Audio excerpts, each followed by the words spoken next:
নাও, কফিটা খাও, ভালো লাগবে।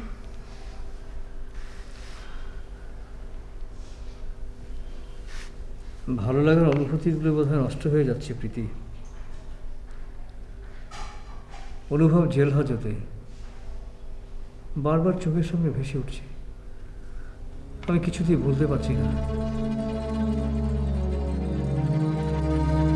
এখন মনে হচ্ছে ওকে দেখতে না গেলেই বোধহয় ভালো হতো। কিন্তু তুমি না গেলে তো ও কষ্ট পেত।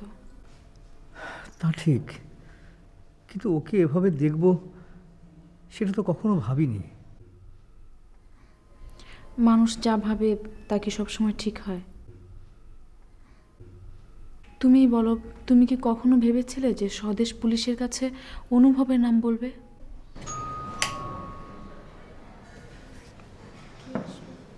দেখি,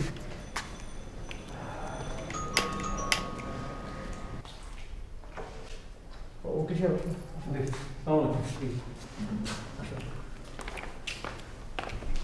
বসুন।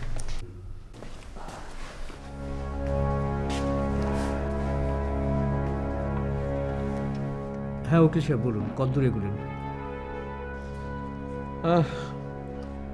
এগোতে আর পারছি কোথায়? যত এগুচ্ছি ততই প্রশ্নের সম্মুখীন হচ্ছি। আচ্ছা, একটা কথা বলুন তো, অনুভবকে ফাঁসানোর জন্য স্বদেশ এত তৎপর কেন? স্বদেশ কেন অনুভবের নামটা বলল সেটাই তো মাথায় কিছুতেই আসছে না। প্রতিহিংসার কারণে পিতার খুনিকে কেউ এভাবে এড়িয়ে যেতে পারে? পারে না। পারে। মানুষ পারে না পৃথিবীতে এমন কিছু নেই। পরিবেশ পরিস্থিতি মানুষকে অনেক কিছু করতে বাধ্য করে। কি বলছেন এসব? আমার ধারণা এমনই।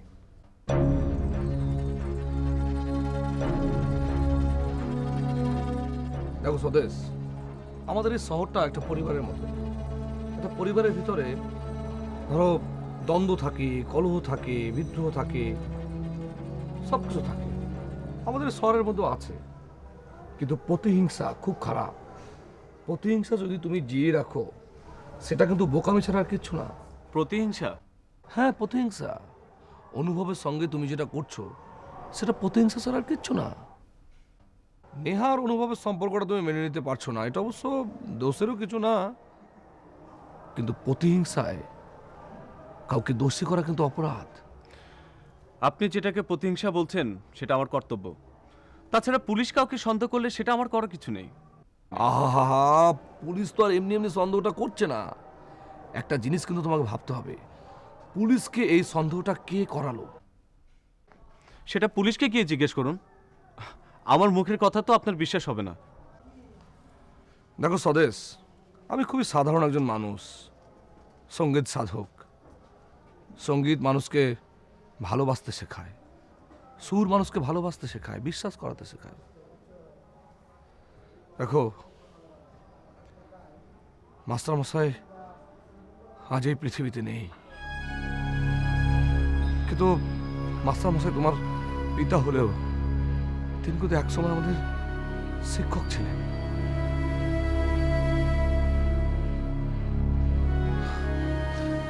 দেখো স্বদেশ, একটা জিনিস তুমি মাথায় রেখো, অনুভবকে খুনি বানাতে গিয়ে প্রকৃত খুনিকে আবার আড়াল করে ফেলো না।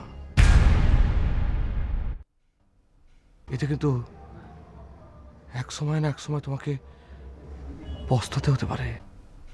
হ্যাঁ।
ধর্ম মানুষকে মুক্তি দেয়, আলোর পথ দেখায়, কিন্তু ধর্মান্ধতা সেটা মানুষকে অন্ধকারের দিকে ঠেলে দেয়, গোলামির দিকে ঠেলে দেয়।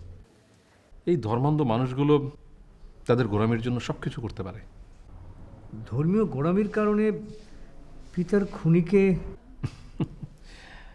কেন, খবরের কাগজে দেখেননি যে ময়মনসিংহের এক ভদ্রলোক আল্লাহর সন্তুষ্টির জন্য তার ছেলেকে কুরবানি করেছে? আর হিন্দুদের তো ধর্মীয় গোলামির শেষ নেই। স্বদেশ তো লেখাপড়া জানা ছেলে, ও এমনটা করবে এটা আমার বিশ্বাসই হচ্ছে না। ধর্মীয় গোলামিগুলি থাকে মানুষের মনের গভীরে, কেউ তা সহজে বের করতে চায় না, কিন্তু সেটা নিজের অজান্তেই বেরিয়ে যায়। নেহা আর অনুভবের সম্পর্কটা স্বদেশ কখনোই ভালোভাবে মেনে নিতে পারেনি, সেটা তো আর আমাদের অজানা নয়। ওদের সম্পর্ক তো আমিও ভালোভাবে নিইনি, শুধু মেনে নিয়েছি অনুভবের মানসিক অসুস্থতার কারণে। নেহা এ বাড়ির বউ হবে, কাকাবাবুর পরিবারের সঙ্গে আমাদের আত্মীয়তা হবে, তাতে আমার কোনো আপত্তি নেই। আপত্তি ধর্ম ওদের সুন্দর জীবনটাকে যেন নষ্ট করে না দেয়। স্বদেশ পুলিশের কাছে অনুভবের নাম বললেও নেহা কিন্তু তা বিশ্বাস করে না।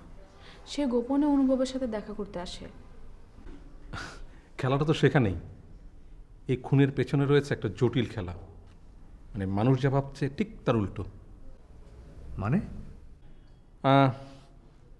অনেকটা ধরতে পারেন ক্যারামের থার্ড পকেটে গুটি ফেলার মতো।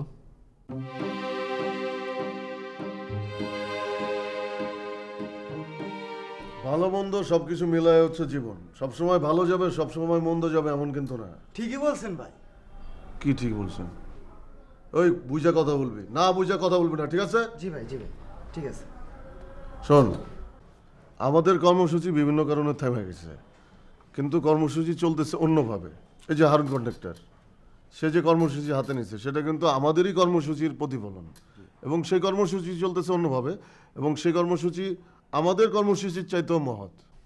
এটা কেমন কথা বললেন? তিনি অন্যায়ের প্রায়শ্চিত্ত করছেন, আমরাও করি। উনি নিজের বাপের প্রায়শ্চিত্ত নিজেই করেন, আমরা কি তাই করি? তার মানে কি দাঁড়ালো? আমরা কোনো পাপই করি না? কিরে চুপ করে রয়েছিস কেন? চুপ মারে গেলে তো চলবে না। আমি সিদ্ধান্ত নিচ্ছি, অন্যের অন্যায় দেখার আগে নিজের অন্যায়ের দিকেও খেয়াল রাখতে হবে। আর সেই অন্যায়টা যদি আমিও করি তাহলে আমারও নিস্তার নাই, বুঝতে পারছো? তাহলে ভাই স্বপ্নার সোহাগের বিষয়টা কি করলেন? আরে ওইটা তো এখন কারেন্ট ইস্যু, ওইটা নিয়ে তো চুপ থাকলে চলবে না। তাহলে তো এখনই কিছু করা দরকার। কিছু করার আগে সোহাগের সাথেও কথা বলা জরুরি, বুঝতে পারছো? মাথা নাড়লে চলবে না, খালি কি বুঝতে হবে জিনিসটা, বুঝে আগাইতে হবে। আমি আসলে ধর্মীয় বিশ্বাসের কথা বলছি না, আমি বলছি যে কোষ্ঠী দেখে ভবিষ্যৎ কি বলা যায়? এটা একটা ধর্মীয় বিষয়। ধর্মের প্রতি বিশ্বাস যেহেতু আছে, তখন এ বিষয়ে বিশ্বাস না করার কিছুই নেই। আচ্ছা, তার মানে হচ্ছে কোষ্ঠী দেখে ভাগ্য গণনা করে ভবিষ্যৎ যে বলা যায় সেটাতে বিশ্বাস রাখা যায়। হ্যাঁ, যদি গণনা নির্ভুল হয়। আচ্ছা,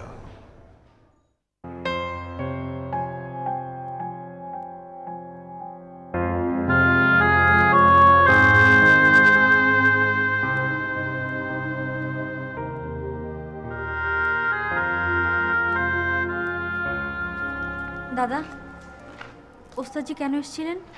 কেন আবার? এমনি কথা বলার জন্য। এমনি কথা বলার জন্য? তাহলে তো যা বলার উনি আমাদের সামনেই বলতে পারতেন। উনি তোমাকে ডেকে নিয়ে গেলেন কেন? সেই তো নিয়ে গেল, আমার কি করা আছে?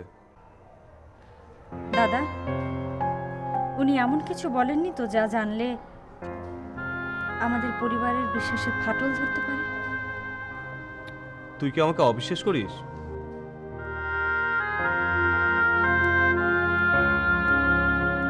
তুমি ছাড়া আমার আর কে বা আছে বলো দাদা? তোমাকে আমি অবিশ্বাস করি না, করতে চাইও না, কিন্তু দাদা তোমার চেহারায় যে একটা কালো ছায়া পড়েছে, সেটা দেখলে আমার খুব ভয় হয়। এই ছায়ার নিচে কোনো পাপ নেই তো দাদা? কি বলছিস? কালো ছায়া পড়বে কেন? এভাবে মনকে পরিষ্কার করা যায় না দাদা। তুই সবসময় আজে বাজে কথা চিন্তা করিস, তাই এরকম ধাঁধা দেখছিস। তাই যেন হয় দাদা, তাই যেন হয়। কোনো পাপ যেন আমার দাদাকে স্পর্শ না।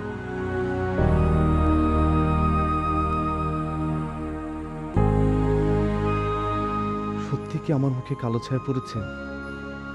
এই কালো ছায়া কি পাপের চিহ্ন?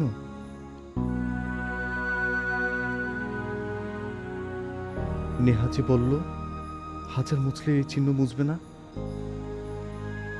সত্যি কি তাই? তাহলে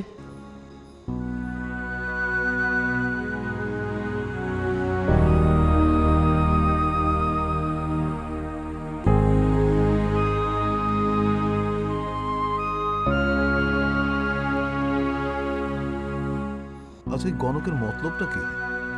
একের পর এক খেলা খেলেই চলেছে। হারুন কন্ট্রাক্টরের মতো ঝানু লোককেও কাঠের পুতুল বানিয়েছে। এই গণক কি খেলাটা খেলছে নাকি অন্য কেউ নেপথ্যে আছেন? আসল প্ল্যানার কে তা আমাকে জানতে হবে। তারপর আমাকে খেলতে হবে অন্য খেলা, একেবারেই অন্য খেলা।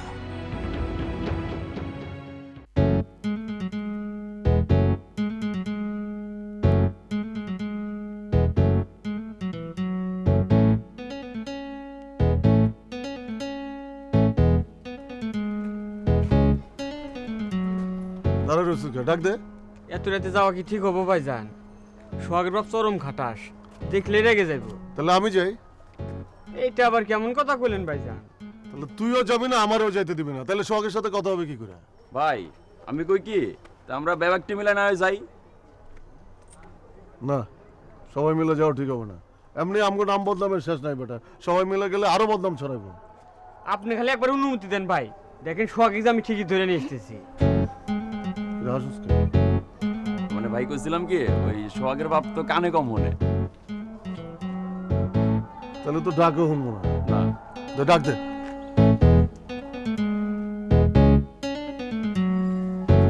সোহাগ, সোহাগ, ওই সোহাগ।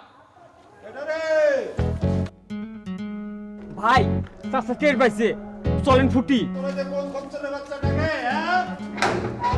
শান্তিতে আমার পোলাটার একটু পড়াশোনা করতে দিবি না? চলেন।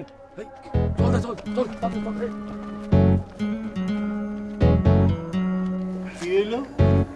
কাউরি তো দেখতেছি। ঘটনাটা কি হইলো? নাকি মেশিন লাগানোর পর থেকে একটু বেশি বেশি শুনতেছি? না, এরকম তো হওয়ার কথা না।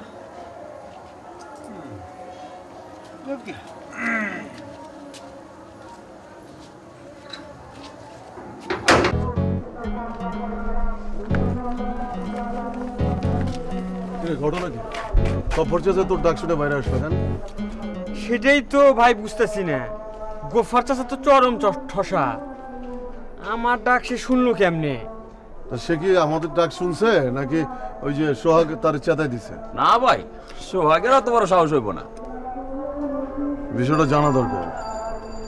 রাইতে বাড়াবাড়ি করে লাভ নাই, কালকে সকালে দেব না। যা বাড়ি যা। আচ্ছা ভাই, বাড়ি যা। আসি ভাই। হ্যাঁ, জি ভাই। হ্যাঁ, হ্যাঁ।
আব্বাজান মনে হচ্ছে বিয়ের আগে একটু ব্যায়াম ট্যায়াম বাড়াই দিয়েছেন।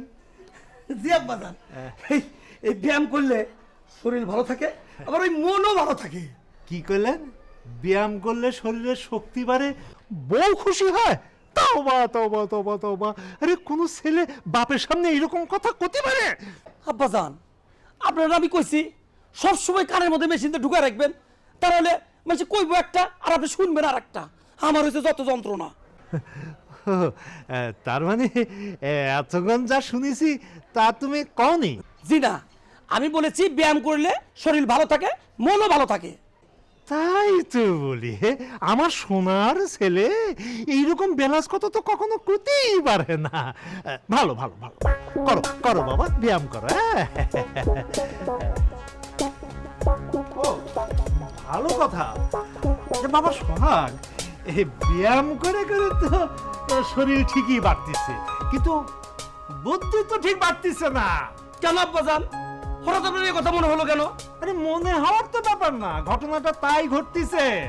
একটু হিসাব করলেই পাবে। এই যে ধরো, মেট্রিকে 2 বার, ইন্টারমিডিয়েট 3 বার, আর বিয়েতে 4 বার ফেল করেছো। এইবার যদি আব্বাজান, এবার আমি অবশ্যই পাস করব। তাহলে বাজান এক কাজ করি, ওই বিয়ের দিন তারিখটা একটু পিছিয়ে দেই, কারণ বিয়ে পাশ হলে পরে দেনা পাওনার টাকাটা একটু বেশি পাওয়া যাবে। না না আব্বাজান, জন্ম মৃত্যু বিয়ে সবই আল্লাহর হাতে।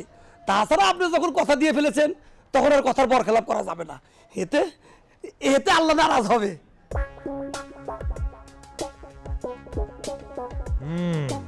সাওয়াল আমার বিয়ের জন্য উতলা হয়ে আছে, আমার ধর্মের কথা কয়, আল্লাহ নারাজ হবে। আব্বাজান, আপনি কি ভাবতেছেন?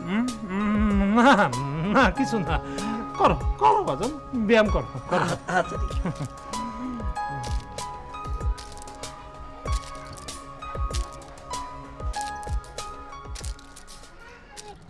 যাও যাও যাও। এই তোরা সরে যাও, সরে যাও এখান থেকে, সরে যাও। হারুন, কি করছো তুমি? বাবা, ওদের কাছে টানতে নেই, ওদের উপর সৃষ্টিকর্তার অভিশাপ আছে। ওদের গায়ে বাও বাতাস লেগেছে, ওদের কাছে টানলে সৃষ্টিকর্তার অভিশাপ লাগতে পারে। স্রষ্টা কখনো অভিশাপ দেন না, তিনি দয়ার সাগর। বাও বাতাস স্রষ্টার না, মানুষের বানানো কথা। সরে যাও। হারুন, কি করছো তুমি? বাবা, ওদের কাছে টানতে নেই, ওদের উপর সৃষ্টিকর্তার অভিশাপ আছে। ওদের গায়ে বাও বাতাস লেগেছে, ওদের কাছে টানলে সৃষ্টিকর্তার অভিশাপ লাগতে পারে। স্রষ্টা কখনো অভিশাপ দেন না, তিনি দয়ার সাগর। বাও বাতাস স্রষ্টার না, মানুষের বানানো কথা। মানুষের অন্ধবিশ্বাসগুলো দূর করতে হবে, ওদের পাশে দাঁড়াতে হবে, এই এই প্রতিবন্ধী মানুষগুলোর পাশে দাঁড়াতে হবে। বাবা, আপনার কথায় আমি নতুন একটা জিনিস জানতে পারলাম, অন্ধবিশ্বাস ও ভুল ধারণাও এক ধরনের পাপ।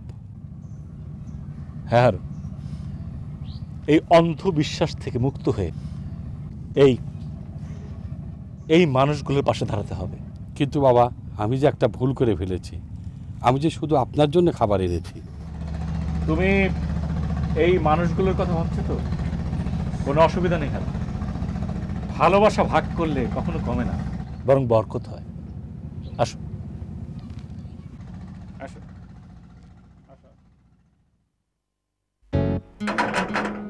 সোহাগ, সোহাগ, ওই সোহাগ।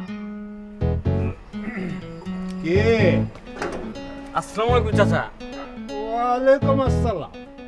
সালামের আদব এটা তো ঠিকই শিখছে, কিন্তু সম্বন্ধের আদব তো শিখো নাই। হ্যাঁ, আরে বড় ভাইরে কি করে ডাকতে হয় সেটাও কি বাপ মাই তোমারে শেখায় নাই? গেল কথা কও না কেন, চুপ করে আছো কেন? সালাম আলাইকুম চাচা, কেমন আছেন? ওয়ালাইকুম সালাম। না, যে জামানায় ছেলে পেলেদের বেয়াদবি, সেই জামানার ভালো থাকি কি কইরা? মানে আগে ভালো আছিলাম বুঝলা, এই কানে মেশিনটা লাগানোর পর থেকে বিপদ হয়ে গেছে। এখন হকগলের সব বেয়াদবি সবকিছু আমার কানে ধরা পড়ে। ও কি বেয়াদবি করছে? বেয়াদবি করছে মানে? আরে চরম বেয়াদবি করছে। আমার পোলা সোনার চান পোলা সোহাগ, হ্যাঁ, ওর চাইতে বয়সে কত বড়, ও তার নাম ধরে ডাকে। আরে কোন দিন জানি আবার আমারই নাম ধরে ডাকা শুরু করে দেয়। সিজি চাচা, এটা কি বলতেছেন? না, আপনার ছেলে সোহাগ ওর চাইতে বয়সে বড় ঠিকই, কিন্তু ওরা তো একই ক্লাসে পড়ে। ও কি একসাথে পড়ে মানে ও বিয়ে পড়ে?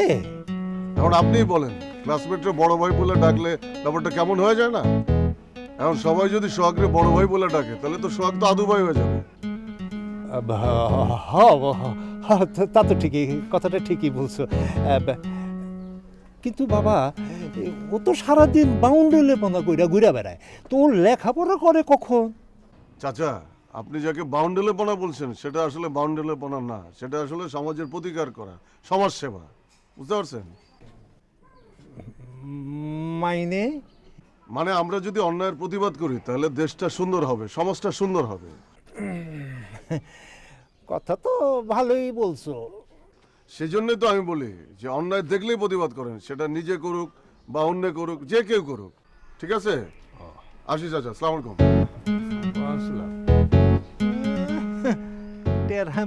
আমারে শিখায়, জ্ঞান দেয়। অন্যায় দেখলেই প্রতিবাদ করেন, সেটা নিজে করে বা অন্য কেউ করুক।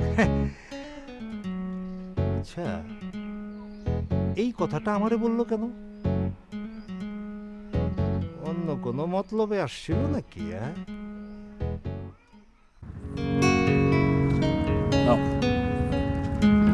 না বাবা, না না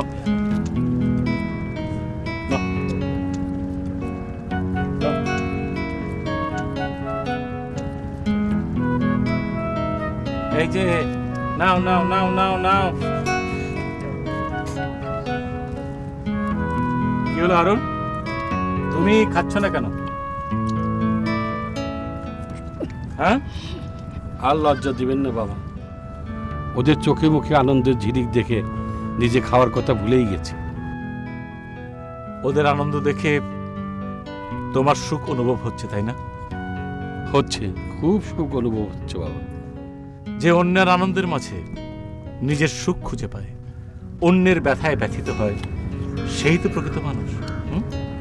ঠিকই বলেছেন বাবা, শুধু নিজের মাঝেই সুখ খুঁজলে প্রকৃত সুখের সন্ধান পাওয়া যায় না।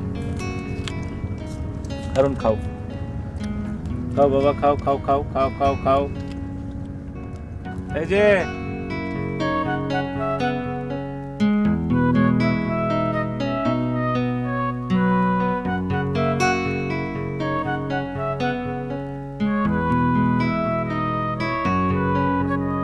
ভাই, কি কথা কবার এসে কি কইলেন? এইটা ভূমিকা মাত্র, সব কথা সব সময় বলতে নাই। আরেকটু খোঁজ খবর নেই, তারপরে ব্যাটারে জাতা দিয়ে ধরুন।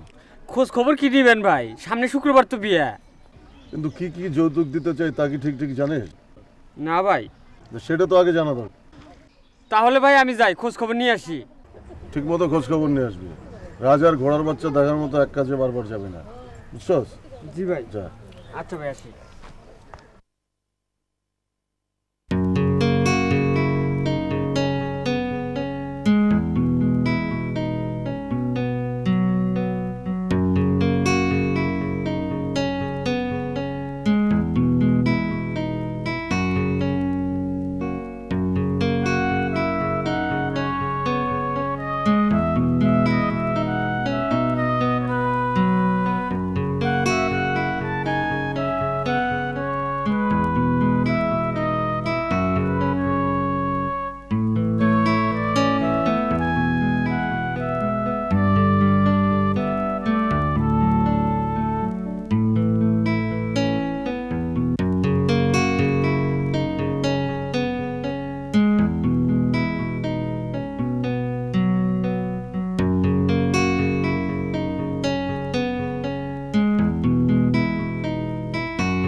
রাশেদ, জি স্যার। আমাকে একটু আমার মতো করে থাকতে দাও। কিন্তু স্যার সিকিউরিটির ব্যাপারটা। জমের আবার সিকিউরিটি? স্যার আপনার কথা ঠিক বুঝতে পারছো না, এই তো? জি স্যার। দেখো, এই মৃত্যুপুরীতে এই কাদের মূল্যে হচ্ছে জম। এখানকার মানুষ কেন, এই বিল্ডিং এর সব ইট পাটকে সব আমাকে ভয় পায়। আমার আবার সিকিউরিটি। আমাকে একটু একা থাকতে দাও, একদম একা।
দেখতেছিস? হ্যাঁ, কি দেখি মানে? যা এখান থেকে। কলি দেওয়া যায়, আমি কল সব জানি। হ্যাঁ, কি জানিস তুই? কি জানিস? দে টেকা দে, তা না হলে কল সব কয়ে দেব। 10টা টাকা দে, পাও রুটি না ফুলা রুটি কিনে খাবো। টাকা দে।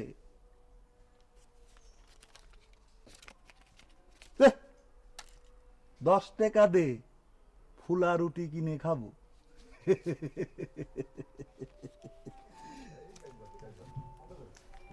আমি কল সব জানি, কয়া দেবো।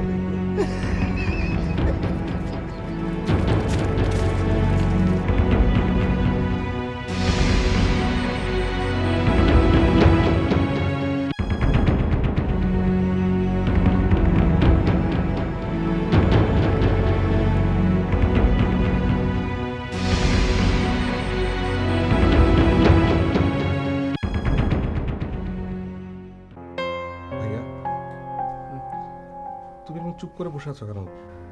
তোমার কি মন খারাপ? না না না না, মন খারাপ হবে কেন? মিথ্যে কথা কেন বলছো? হ্যাঁ, তুমি এরকম মন খারাপ করে থাকলে আমার ভালো লাগে না তো। তোকে ছাড়া ভালো থাকি কি করে বল?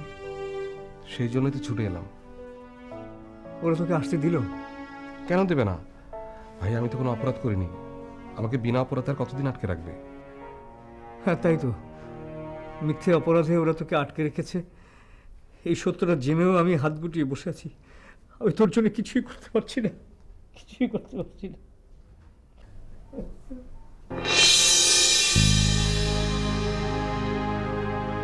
ভাইয়া, ভাইয়া উকিল সাহেব এসেছেন। উকিল সাহেব এত সকালে? আচ্ছা ঠিক আছে, তুই যা বসতে পার, আমি আসছি। আচ্ছা, তাড়াতাড়ি আসো।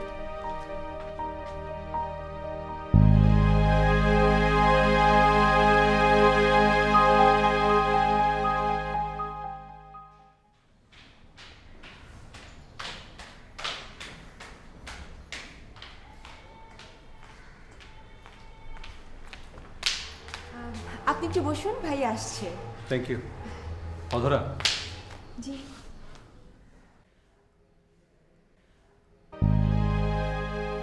আমি আপনাকে কিছু প্রশ্ন করতে চাই। আমাকে প্রশ্ন?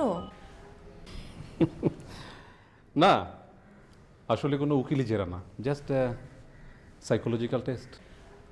না মানে আমি ঠিক বুঝতে পারলাম না। কিচ্ছু বুঝতে হবে না। আমি যা যা জিজ্ঞেস করব তার উত্তরটা দেবেন, মানে আপনি যা ফিল করবেন ঠিক তাই বলবেন, অন্য কিছু না। ওকে? আচ্ছা, অনুভব নেহাকে ভালোবাসত, তার মানে অনুভব একটা হিন্দু মেয়েকে পছন্দ করত, এবং সেটা আপনার পরিবারের সবাই মেনেও নিয়েছে।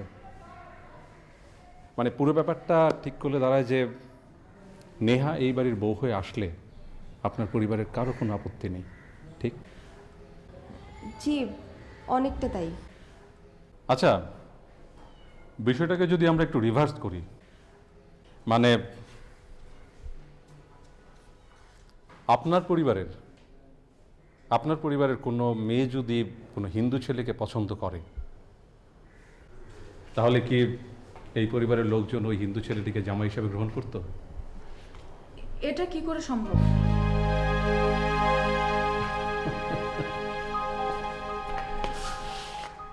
সমস্যাটা সেখানেই, মেয়েদের সব বিষয়ে আমরা খুব বেশি সেন্সিটিভ, আর সম্ভবত এ কারণেই অনুভব আর নেহার সম্পর্কটা স্বদেশ মেনে নিতে পারেনি। সেজন্য তো স্বদেশ অনুভবকে না ভাবি, আসলে খেলাটা চলছে অন্য জায়গায়।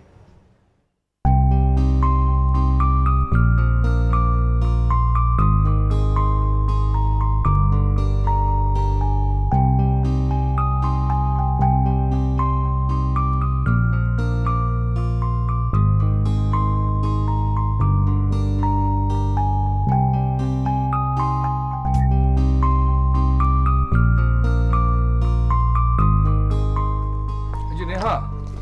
ওস্তাদজি আপনি?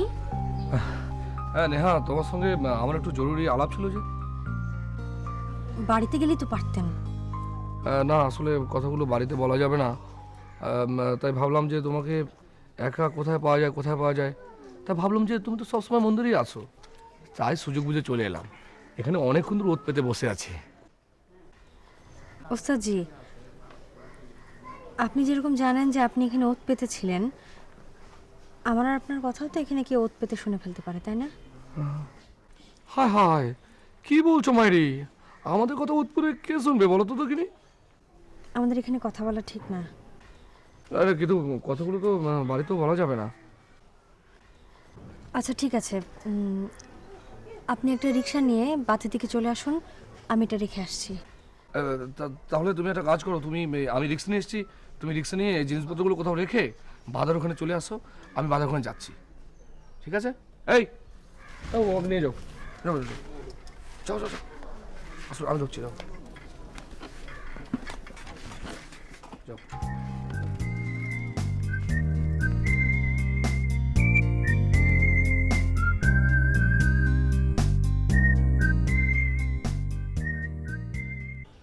উকিল সাহেব, বিষয়টাকে আপনি এভাবে ভাবছেন কেন? ভাবছি না, বলুন ভাবতে বাধ্য হচ্ছি। এটা একটা মার্ডার কেস, নন বেলেবল সেকশন। আসলে চার্জশিট না হওয়া পর্যন্ত আমাদের তেমন কিছু করার নেই। তা ঠিক মানে চার্জশিট না হওয়া পর্যন্ত আমাদেরকে এরকম অনিশ্চয়তার মধ্যে থাকতে হবে, আর এতদিন ধরে অনুভবকে জেল হাজতে এরকম কষ্ট পেতে হবে? কি হলো ভাইয়া, কথা বলছো না কেন? কথা বলার কিছু নেই। অনুভব জেল হাজতে ঘুরে ঘুরে কষ্ট পাচ্ছে। ওদিকে আমার দাদার আচরণও কেমন রহস্যজনক। আরে নেহা, এটাকে রহস্যজনক কেন বলছো? এটা তো এই জলের মতো পরিষ্কার। অনুভব আর তোমার সম্পর্ককে মেনে নিতে পারছে না বলে স্বদেশ সুযোগ বুঝে তোমার অনুভবকে ফাঁসিয়ে দিয়েছে। আমার দাদা সুযোগ বুঝে কাউকে ফাঁসানো ছেলে নয়। আসলে অন্যভাবে বলতে গেলে বলা যায় যে ওস্তাদজি, কোথাও একটা গভীর ষড়যন্ত্র চলছে। গভীর ষড়যন্ত্র চলছে মানে? মানেটা খুবই সহজ, যত দেরিতে চার্জশিট হবে ততই প্রতিপক্ষের জন্য লাভ। আপনার কথা আমি ঠিক বুঝতে পারলাম না। বিষয়টা আমিও পরিষ্কার না, তবে একটা বিষয় ঠিক, সেটা হচ্ছে মাস্টারবাবুর খুনটা কোনো সাধারণ ঘটনা নয়, এর পেছনে রয়েছে গভীর একটা চক্রান্ত। চক্রান্ত? কিসের চক্রান্ত? আস্তে আস্তে সবই পরিষ্কার হয়ে যাবে, তবে সময় মতো জানতে না পারলেই বিপদ। আপনার কাছে কি মনে হয়? আসলে অনুমান বা ধারণার কোনো নাম নেই, তবে আমরা মানে উকিলরা একটি ধারণাকে সামনে রেখে এগোতে থাকি। অধিকাংশ সময় দেখা যায় যে আমাদের ধারণাই সত্য হয়।